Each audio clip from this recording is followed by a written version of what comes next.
Bab 2332, Mentah 2439, Badai tanpa akhir dengan 10.000 gelombang melonjak ke langit. Kakak ke-9, bukan kata-katamu yang diperhitungkan di dunia ini. Awan keberuntungan bergejolak di langit. Tampak seperti seorang bodhisattva yang turun ke dunia, Yuan Zhen melemparkan serangan telapak tangan ke bulan darah. Altar ke-9 muncul. Esensi dari fragmen 8 altar yang hancur berkumpul dan membentuk altar ke-9. Ribuan gambar naga mengerumuninya di tanah dan membumbung tinggi. Pangeran keempat Wang Yun bersukacita saat dia menikam pedang kekaisaran Yan-nya ke dalam api suci yang ganas. Advertisement. Perubahan yang berulang tidak bisa lagi hanya digambarkan sebagai gelombang berikutnya yang tiba sebelum gelombang pertama berakhir. Sebaliknya, mereka lebih seperti badai tanpa akhir dengan 10.000 gelombang melonjak ke langit. Sama seperti semua orang merasa terkejut dengan kedatangan Pangeran ke-9 Wang Yan dengan momentum yang kuat, Yuan Zhen tiba-tiba menyerbu. Dia menggunakan might Buddhis yang luas untuk mengguncang langit, menyerang bulan darah. Sebelum ada yang bisa melihat hasil telapak tangan Buddha emas mengenai bulan darah, altar ke-9 tiba-tiba terbentuk. Kemudian, seseorang yang tidak diharapkan siapapun naik ke altar ke-9 sambil bermandikan cahaya Buddha. Sepasang mata tampaknya tidak cukup, semua orang merasa bingung kemana harus mencari. Banyak pikiran memenuhi pikiran semua orang. Kekacauan yang menakjubkan membuat mereka tercengang. Itu adalah altar ke-9 yang legendaris. Untuk berpikir bahwa memang ada altar ke-9. 9 adalah batas angka, sesuatu yang menunjuk ke puncak dan menempati keberuntungan besar. Pangeran keempat Wang Yun benar-benar mengejutkan. Jika dia dapat dengan sempurna menggabungkan dao besarnya ke dalam Vena Naga, dia akan menjadi sangat kuat. Altar ke-9 memang menempati keberuntungan besar. Namun, seseorang membutuhkan nasib yang tepat untuk dapat memikulnya. Petik 2. Advertisement. Banyak pangeran dan tamu semua terperangah melihat pemandangan di makam Kaisar Yan kuno ini. Pikiran mereka mengalami hubungan arus pendek untuk sementara waktu. Begitu Yuan Zhen muncul, ekspresi Xiao Chen, di atas Demon Blood Vulture, sedikit berubah. Meskipun Xiao Chen telah menunggu Yuan Zhen muncul, dia tidak pernah berpikir bahwa Yuan Zhen akan melakukannya seperti itu. Sucikan masa dan buktikan pencerahan saya. Saya bersumpah untuk tidak menjadi Buddha selama neraka tidak kosong. Bodhisattva Siti Garba. Tiba-tiba, banyak keraguan Xiao Chen hilang. Tidak heran Yuan Zhen bertanya kepadanya, maukah kamu membunuhku? Saat itu tanpa alasan yang jelas. Ternyata Yuan Zhen membawa karma dari Bodhisattva Siti Garba. Namun, Xiao Chen tidak tahu dengan cara apa, apakah itu reinkarnasi, kepemilikan, atau segel. Advertisement. Semuanya kosong dan hampa. Hanya Buddha yang tertinggi. Yang paling terkejut adalah Si. Rencananya gagal berulang kali. Pangeran ke-9 tiba-tiba kembali dengan momentum yang kuat. Kemudian, Yuan Zhen tiba-tiba datang dan mengacaukan rencana besarnya. Munculnya Pangeran ke-9 sudah membuka beberapa celah kecil di bulan darah. Pangeran keempat mulai mengumpulkan Dragon Essence seperti menambahkan es ke salju. Jika Si ceroboh, ketika serangan telapak tangan Yuan Zhen merobek awan iblis dan mendarat di bulan darah mungkin pecah. Menarik. Si dengan tegas mengulurkan tangannya dan melambai. Kemudian, bulan darah tiba-tiba berubah menjadi lubang hitam berputar dan kembali ke jubah hitam, yang perlahan turun dari langit sambil mengepakkan angin. Telapak tangan Buddha emas menuju ke kelompok Si setelah Yuan Zhen melambai, tidak memukul apapun sejak bulan darah berubah kembali menjadi jubah.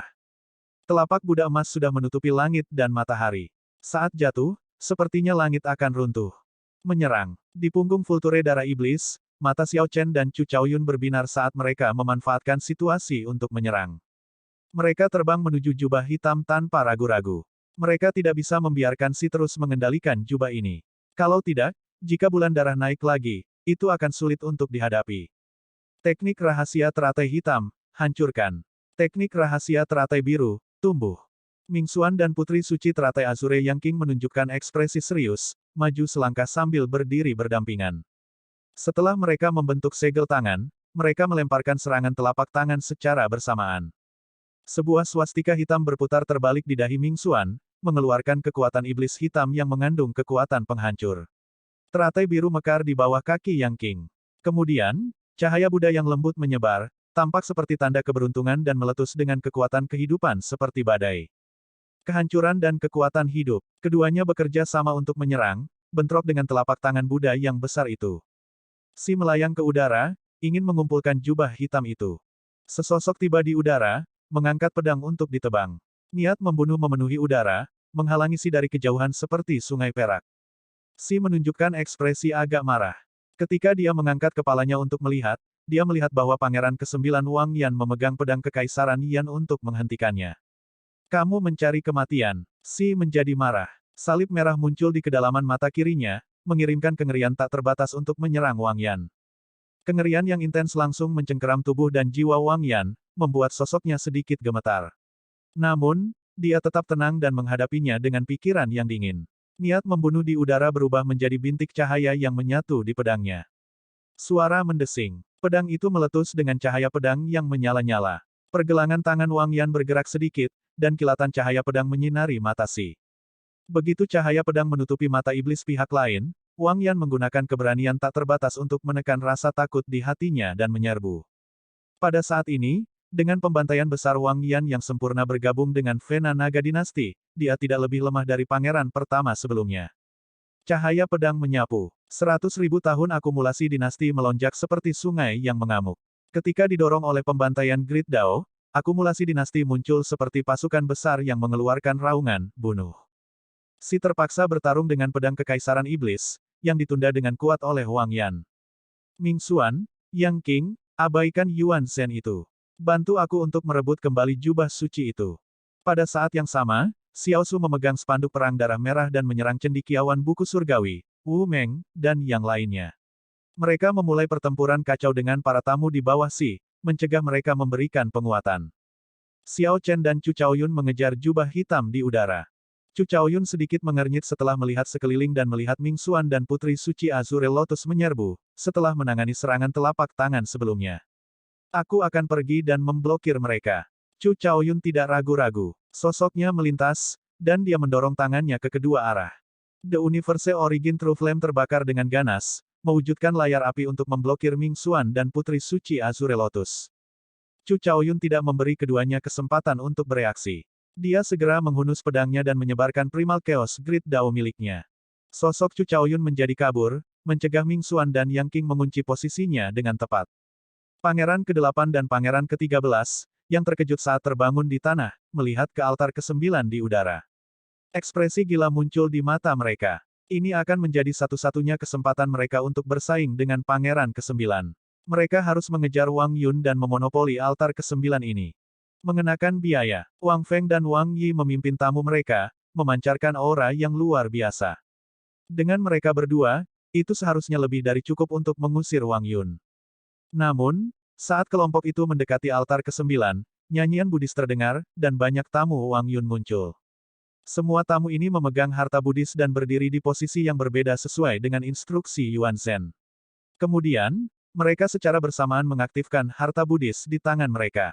Ledakan. Pada saat itu, nyanyian Buddhis tumpang tindih, dan gambar Buddha besar muncul, membungkus sekitar 5.000 kilometer. Setelah diteliti dengan cermat, patung Buddha ini terlihat sangat mirip dengan Bodhisattva Sitigarbha dari alam Kunlun. Sial, sial, sial. Banyak serangan mendarat di patung Buddha, menghasilkan dentang logam. Namun, Wang Yun, yang berada di altar, tidak mengalami cedera apapun. Tuan Yuan memiliki pandangan ke depan yang luar biasa. Dia menduga para pangeran ini akan menjadi gila. Petik 2. Memang, tindakannya memberi kami harta Buddhis dan meletakkan formasi sebelumnya benar-benar berguna. Petik 2. Jangan terganggu. Sudah waktunya untuk mengubah formasi. Petik 2. Baiklah. Naga tersembunyi di jurang, dewa bergerak ke 8 ekstrim, mengunjungi 9 istana dan tidak mengubah 10 arah. Petik 2. Posisi para tamu sambil memegang harta Buddhis terus berubah saat gambar naga di tanah melonjak. Saat formasi berubah, gambar naga bergerak di dalam gambar Buddha, perlahan membuat gambar Buddha ini lebih substansial. Sial, bagaimana bisa seperti ini? Penghalang gambar Buddha membuat kedua pangeran bingung. Untuk berpikir bahwa itu bisa menggunakan Dragon Essence untuk menjadi lebih substansial. Para pangeran mengutuk dengan frustrasi. Wang Yun membuka matanya ke altar. Ketika dia melihat penampilan pangeran ke-8 dan pangeran ke-13 yang marah tapi tak berdaya, dia tersenyum gembira. Kemudian, dia berkata dengan acuh tak acuh, adik ke-8, adik ke-13, kalian berdua tidak pernah mengharapkan hari seperti itu, kan? Hahaha, orang yang kamu ganggu sejak muda membalas, tetapi kamu tidak dapat berbuat apa-apa. Petik 2. Pangeran ke-8 dan pangeran ke-13 menggigit bibir mereka, tidak mengatakan apa-apa. Mata mereka menunjukkan tatapan yang tidak pernah menyerah. Pangeran ke-9 mengubah pasang surut dan bangkit bisa dijelaskan. Bagaimanapun, dia telah menjaga perbatasan dan memelihara ki pembunuhannya, memberikan kontribusi yang tak terhitung jumlahnya. Selanjutnya, Xiao Chen membantu Pangeran ke-9, menebus kelemahan Pangeran ke-9 karena kekurangan faksi di dalam ibu kota kekaisaran. Namun, Pangeran ke-4 tidak memiliki kemampuan apapun, yang dikenal sebagai sampah sejak muda. Untuk berpikir bahwa dia bisa naik di atas kepala mereka dari posisi menyendiri dan mengejek mereka. Berbagai faksi di wilayah inti makam Kaisar Yan kuno memulai pertempuran yang kacau demi berbagai tujuan mereka. Pertempuran terjadi di mana-mana, membuat bayangan di atas tanah. Yan Changming dan Zhen Yuan menarik diri mereka keluar dari perkelahian, secara tak terduga tidak berpartisipasi. Berbicara secara logis, keduanya seharusnya membantu Si. Namun, mereka memilih untuk tidak membantu kedua pihak karena suatu alasan. Kunjungi novelringan.com untuk pengalaman membaca yang lebih baik. Haruskah kita membantu? Saya merasa bahwa kita dapat mencoba berjudi dalam hal ini. Zhen Yuan melihat ke kejauhan, pada situasi Si. Dia bersiap untuk bertarung, kelaparan pertempuran memenuhi matanya. Tidak, orang itu jauh dari menunjukkan potensi penuhnya. Mari kita tunggu dan lihat berapa banyak kartu truf yang dia miliki. Semakin banyak dia mengekspos, semakin baik peluang kami.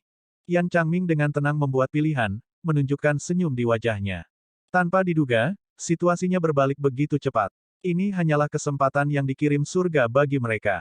Setelah Yuan Zhen memberikan serangannya, dia duduk bersila di atas lotus di langit, menutup matanya untuk beristirahat. Yuan Zhen tidak mengejar Si. Dia terus-menerus melantunkan kitab suci dan menggunakan kekuatan yang dikumpulkan Wang Yun untuk menjaga agar langit dipenuhi dengan awan keberuntungan keemasan yang berkedip-kedip.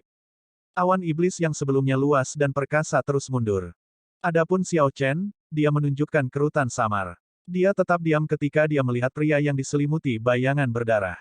Tepat ketika Xiao Chen hendak mengambil jubah hitam yang telah diubah oleh bulan darah, kilat merah muncul entah dari mana dan meraih jubah itu terlebih dahulu. Itu dia. Pertama kali Xiao Chen bertemu pria misterius yang diselimuti bayangan berdarah di kota dewa sejati kuno, dia menemukan pria ini agak akrab. Kali kedua Xiao Chen bertemu orang ini, pria itu muncul saat memperebutkan 5 elemen petir surgawi. Namun, dia tidak bersama Ming Xuan saat itu. Ini adalah ketiga kalinya Xiao Chen melihat orang ini. Pria misterius yang diselimuti bayangan berdarah mencengkeram jubah hitam dan tertawa aneh. Kemudian, dia bertanya dengan suara serak, apakah kamu menginginkannya? Xiao Chen mempertahankan ekspresi tenang dan berkata, apakah kamu mengenal saya? Hahaha, betapa lucunya, benar-benar lucu. Xiao Chen, kamu masih belum mengenaliku. Ini benar-benar mengecewakan. Bayangan berdarah yang menutupi orang itu perlahan memudar. Tanpa diduga, tubuh aslinya adalah anggur penghisap darah. Namun, hal yang mengejutkan bagi Xiao Chen adalah wajah yang dibentuk oleh Bloodsucking Fin tampak familiar namun aneh. Itu adalah wajah yang sudah lama dilupakan Xiao Chen, wajah yang seharusnya tidak muncul di alam seribu besar. Ini adalah penguasa guntur alam Kunlun, sezaman dengan Kaisar Azure. Penguasa guntur telah meletakkan skema besar untuk memerintah alam Kunlun menggunakan gereja kegelapan. Untuk berpikir bahwa kamu masih hidup. Niat membunuh melintas di mata Xiao Chen sebelum menghilang. Ekspresinya sedikit berubah, tidak bisa menutupi keterkejutannya. Haha, jika gereja teratai hitam tidak menyimpan sehelai pun jiwaku, memberiku kemungkinan kelahiran kembali di 1000 alam besar, apakah aku akan bekerja begitu keras dan dengan patuh? The Thunder Sovereign tertawa sinis, saya berharap untuk melihat berapa lama Anda bisa bertahan melawan saya dalam kondisi Anda saat ini. Xiao Chen telah terluka parah selama pertarungannya dengan Wang Fei, menghabiskan banyak energinya. Karena dia masih belum memulihkan banyak energinya, dia akan mengalami kesulitan menahan diri melawan lawan sekaliber penguasa guntur. Namun, Xiao Chen tetap tenang, tidak menunjukkan kebingungan. Dia berkata dengan acuh tak acuh, maaf, aku harus mengecewakanmu. Karena kamu memilih untuk mengungkapkan dirimu sendiri, aku hanya bisa membunuhmu lagi. Aku telur hitam, aku telur putih. Hehe, kami dua telur telah datang. Siapa yang berani melawan kita? Petik 2. Telur hitam dan putih sudah menjadi tidak sabar di prasasti alam semesta surgawi. Dengan Xiao Chen memanggil mereka, mereka segera melompat keluar dengan tergesa-gesa, keduanya meledak dengan aura kaisar berdaulat 6 vena yang mengerikan. Kemudian, kedua telur itu berubah menjadi tornado, satu hitam dan satu putih, dan menyerang Thunder Sovereign.